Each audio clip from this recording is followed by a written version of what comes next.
51% of 2SLGBTQIA+ students reported having experienced homophobia or transphobia while at school. Teachers and school staff urgently need updated training, curriculum, and support to be able to adequately support 2SLGBTQIA+ students. Yet we are still waiting for this government to make crucial updates to the guidelines for supporting transgender and non-conforming students, gender non-conforming students.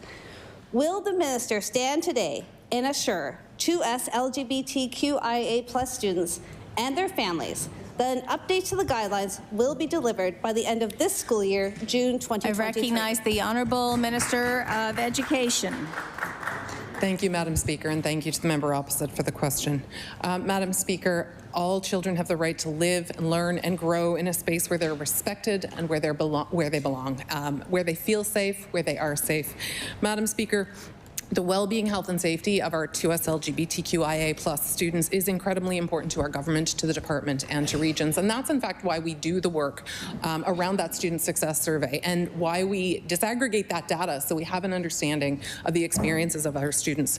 Madam Speaker, the guidelines that are in place were put in place in 2014. Madam Speaker, they were put in place in collaboration with and on the advice of health professionals, colleagues across the education system. And Madam Speaker, we are working to review those right now.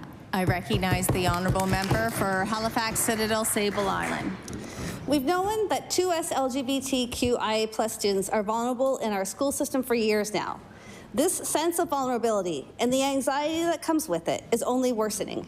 2SLGBTQIA students are very well aware that their very existence is a source of political fodder in other provinces, by other premiers, and by a federal leader. The Canadian Security Intelligence Service has warned that this increase in extremist rhetoric against the community is likely to inspire greater violence this year, and I'll table that. While Nova Scotians wait for concrete action, will the minister stand today and assure 2SLGBTQIA students and their families that they are safe today and always to use the pronouns and names they choose in Nova Scotia schools? I recognize the Honourable Minister of Education. Thank you, Madam Speaker, and thank you to the member opposite for the question. So, Madam Speaker, I can absolutely say that we are committed to ensuring the safety and well-being of all of our students and specifically our 2SLGBTQIA+ students and their families.